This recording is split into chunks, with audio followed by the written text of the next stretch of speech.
All right, ready to shrink down to microscopic size. Sounds fun. We're going on a deep dive today into the world of cells. The building blocks of life. Yeah, these tiny units that make up every living thing. Right. From the simplest bacteria To complex cells that make up us. Right. We're going to explore two main types. Prokaryotic and eukaryotic. Yeah, uncover their secrets. They really are incredible, sharing some fundamental features with some mind-blowing variations. Safe. Looking at a city, skyscrapers and cozy cottages. All part of the same city? But serving different purposes. Before we get lost in the specifics, though, At point. let's start with the foundation of cell biology, cell theory. Think of it like the rule book for life. Okay, I like that. It all started with Schleiden, Schwann, And Virchow. Those names sound familiar, vaguely. Well, they basically debunked the idea that living things could just appear spontaneously. So no more magic. No more magic. They showed that all living things, Are made of cells. yes, and every single cell, Comes from a pre-existing cell. exactly. So life has order, It does. and it all starts with the cell. This was revolutionary. Like game-changing for biology. Absolutely, the entire landscape of biology was changed. Like realizing every building, no matter how grand or humble, is built from the same basic units, bricks. Bricks. Now let's zoom in on those bricks and explore the first type of cell, Which is? prokaryotic cells. Okay, so these guys are like The minimalist masters of the cellular world, minimalist mass. found in bacteria and other single-celled organisms. Okay. They're simple in structure but incredibly adaptable. Don't let that fool you. I won't. And they can survive in some of the harshest environments on Earth. So they're tough. Think of them as tiny, self-sufficient survivalists. They might not have Hold a fancy compartment. of eukaryotic cells, Right. but they have everything they need to get the job done, to metabolize, reproduce, and adapt. Like little tiny machines. They are. So what are the essential features of these minimalist marvels? Well, like any good cell, they have a cell membrane. Acts like a gatekeeper, controlling what goes in and out. So important. It is. That selective permeability is crucial To maintain a stable internal environment. It's Exactly. not just having a security checkpoint. to ensure only the right molecules are allowed in. Exactly. But prokaryotic cells also have an extra layer of protection, right? Yes, they have a tough cell wall. Acts like armor, providing structural support and protection from the outside. This is what gives bacteria their shapes. Oh, like rods, spheres, or spirals. That's right. Okay, so we've got the outer layers covered. We do. What's happening inside these tiny fortresses? Well, inside, you've got the cytoplasm, Okay. a bustling hub where all the action happens. The bustling hub. It's a gel-like substance, houses the cell's machinery, including ribosomes. Ribosomes, those are the protein-making factories. Exactly. And then there's the genetic material, the DNA, Which contains all the instructions for building and running the entire cell. all of it. But unlike eukaryotic cells, Prokaryotic cells don't have a separate nucleus to store their DNA. you got it. So it's just hanging out in the cytoplasm. It's located in a region called the nucleoid, which isn't enclosed by a membrane. Oh, okay. This makes the process of gene expression more direct in prokaryotic cells. So it's fascinating how they can be so efficient and adaptable without all the complex compartments. It is. But they do have some tricks up their sleeves. Like me. Plasmids. Plasmids, what are those? Imagine them as little bonus packs of DNA. Bonus packs. They carry genes that can give bacteria special abilities, like resistance to antibiotics. Oh, that's important. It is. That's why understanding plasmids is so crucial in the fight against antibiotic resistance. Okay, so those plasmids can help bacteria survive, even in the presence of drugs that would normally kill them. Exactly. So these seemingly simple prokaryotic cells, Are actually quite sophisticated. they are. And there are even more fascinating features. Like what? For example, some prokaryotic cells have specialized membrane folds, Called. mesosomes. Okay, and what do those do? They help with a variety of tasks. Such as? From cell wall formation to DNA replication, think of them as multi-purpose tools in the prokaryotic toolkit. Maximizing efficiency. Exactly. And some prokaryotic cells even have whip-like structures, Flagella. flagella, Okay, that help them move around. so they're not just sitting there. No, they're actively exploring their environment. Flagella allow them to move towards nutrients. Or away from harmful substances. Right. They're like tiny outboard motors propelling them through their microscopic world. Wow, who knew there was so much going on? Right. We've only scratched the surface. Okay. Now get ready to step into a whole new world of complexity Okay. as we explore eukaryotic cells. So if prokaryotic cells are like cozy cottages, eukaryotic cells are like sprawling mansions, specialized rooms for every function you can imagine. Okay, I'm picturing a luxurious cellular estate. So we're talking about... The cells that make up plants, animals, fungi. And protists. Yes. And these cells... They're all about... compartmentalization. They have membrane-bound organelles that create distinct environments, different processes, like having... Separate kitchen, living room, and bedroom. Exactly. This division of labor allows for a level of complexity... And specialization. ...that just isn't possible in prokaryotic cells. So each organelle has its own specific job, contributing to the overall function of the cell. Precisely. Think of it like a well-run factory, Right. each department responsible for a specific task. Okay, I like that. But before we get lost in the maze of organelles, Right. let's start with the outer boundary, the cell membrane. The trusty gatekeeper. You got it. It controls what enters and exits the cell, It does. maintaining a stable internal environment. Exactly.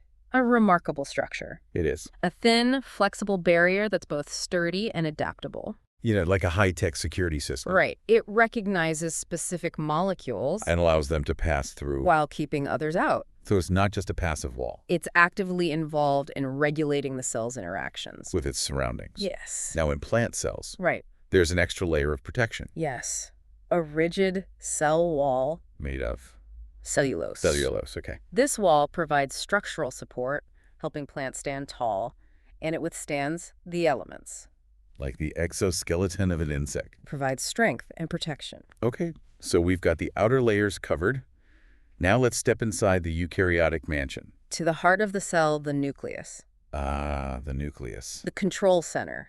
The brain of the operation. It houses the cell's precious DNA. It does. Organized into chromosomes. Neatly organized. Right. Like a library containing all the genetic blueprints. For building and running the entire cellular city. For everything. And those blueprints are constantly being consulted. Because the DNA contains the instructions for making proteins.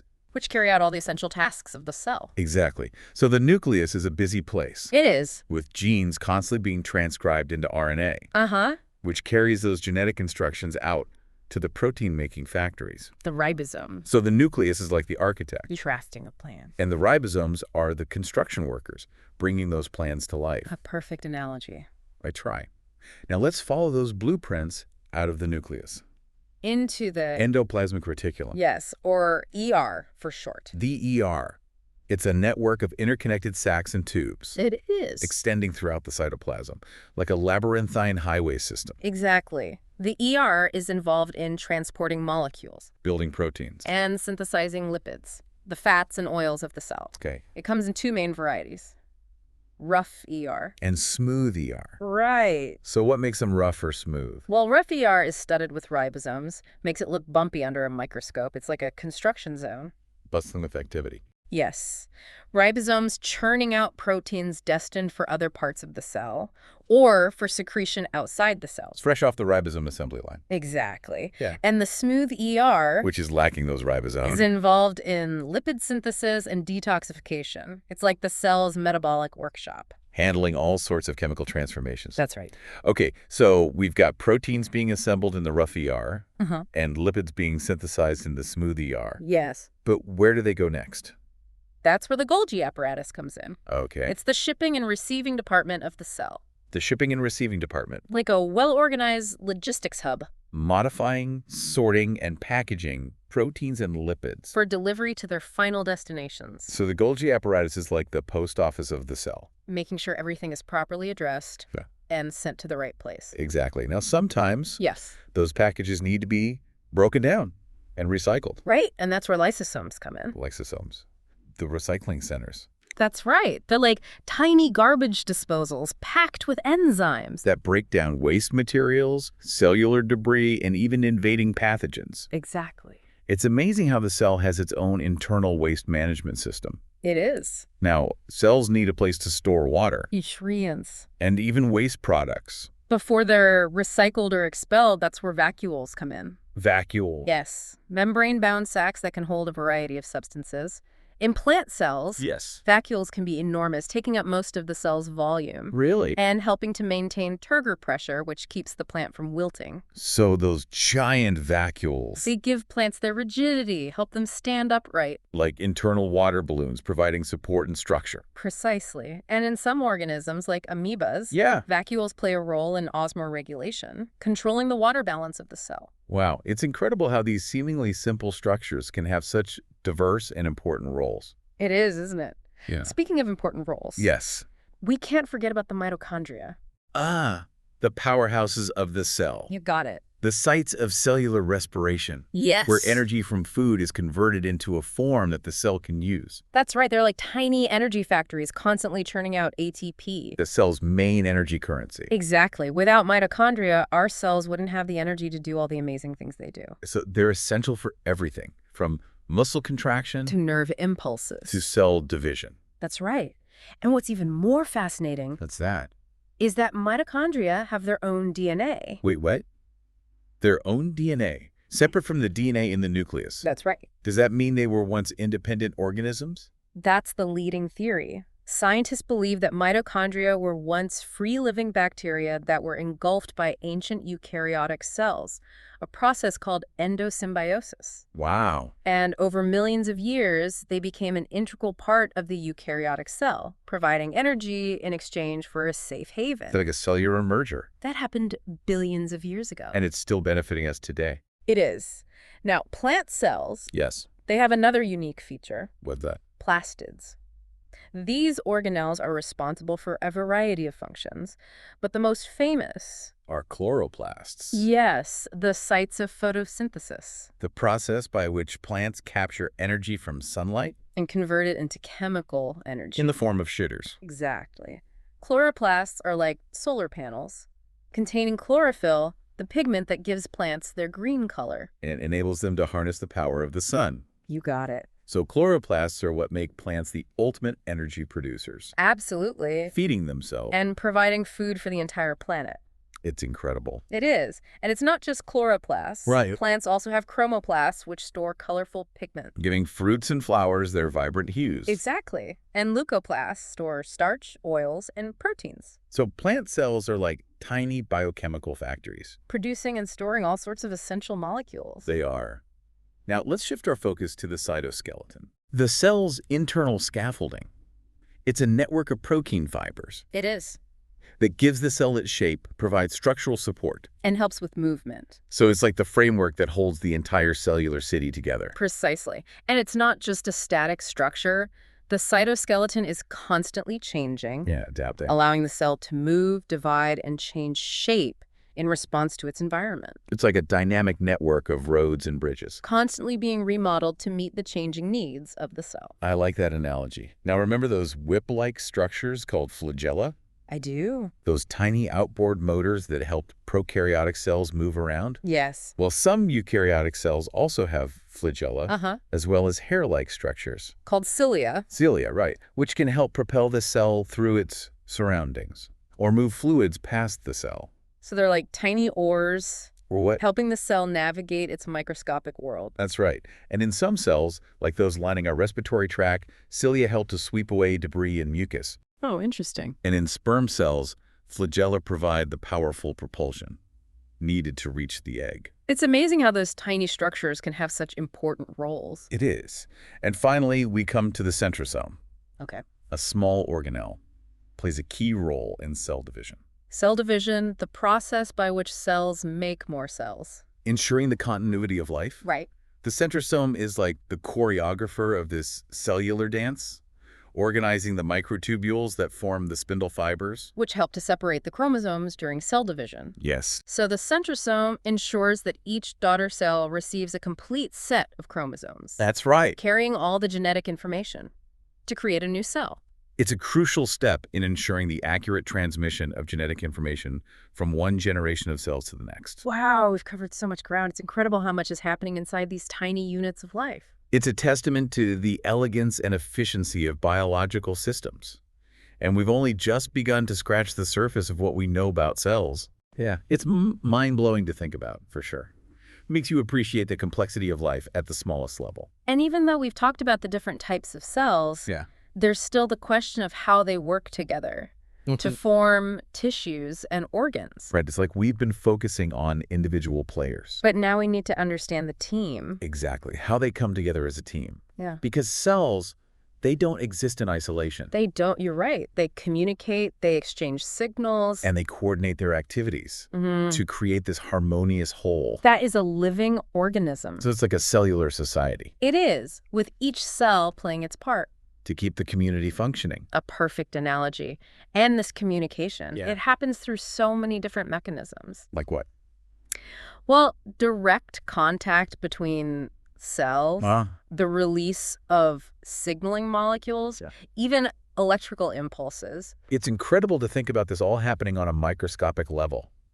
Constantly. It's amazing, isn't it? Seamlessly. And this network, it's essential for everything from development and growth to tissue repair and immune responses. Right. I've always been fascinated by how a single fertilized egg can give rise to all the trillions of specialized cells that make up a human body. The process of cell differentiation, one of the most remarkable feats of biology. It is. Like a cellular symphony. Where each cell receives its cues and plays its part to create the masterpiece of a living organism.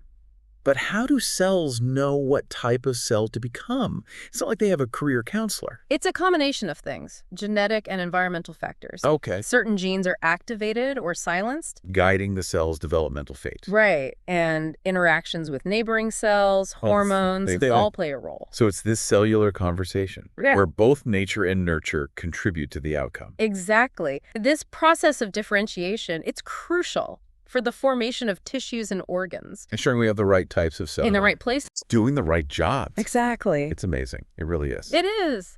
And even once cells have differentiated, they're not static. They can still adapt and change. You mean like how our muscles get bigger when we exercise? Yes.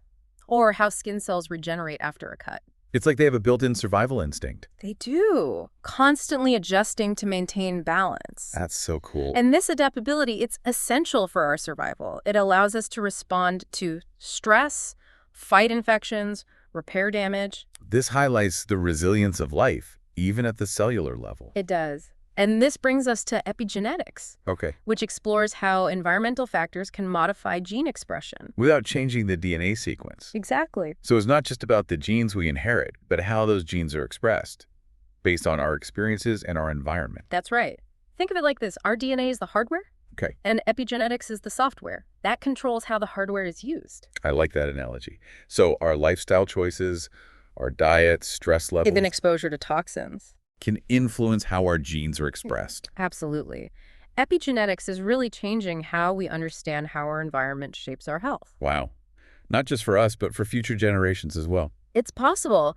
It highlights the interconnectedness of life, how our choices have consequences. So it's not just about cells in isolation, but about how they interact with their environment. It's about seeing the bigger picture. You got it. And this perspective, it's essential for addressing global challenges like climate change, biodiversity loss, emerging infectious diseases. It sounds like we need a new kind of biology, one that embraces complexity, interconnectedness. We need to go beyond reductionism. To recognize that the whole is greater than the sum of its parts. Exactly. It's like the difference between studying individual musical notes and experiencing a symphony. Right. It's the symphony that captures the beauty and power of music. Beautifully put. And as we explore the mysteries of cells, we'll uncover even more of these symphonies of life. Well, that seems to be the end of our cellular adventure. It does. We've gone from prokaryotic cells to eukaryotic cells. Explored cell communication, differentiation, and even epigenetics. It's been quite a journey. I feel inspired, ready to learn more. Me too. It's amazing to be alive in a time when we're making such groundbreaking discoveries about life. So, to all our listeners out there, keep those brains buzzing, stay curious, and never stop exploring the wonders of the cellular world. I couldn't have said it better myself.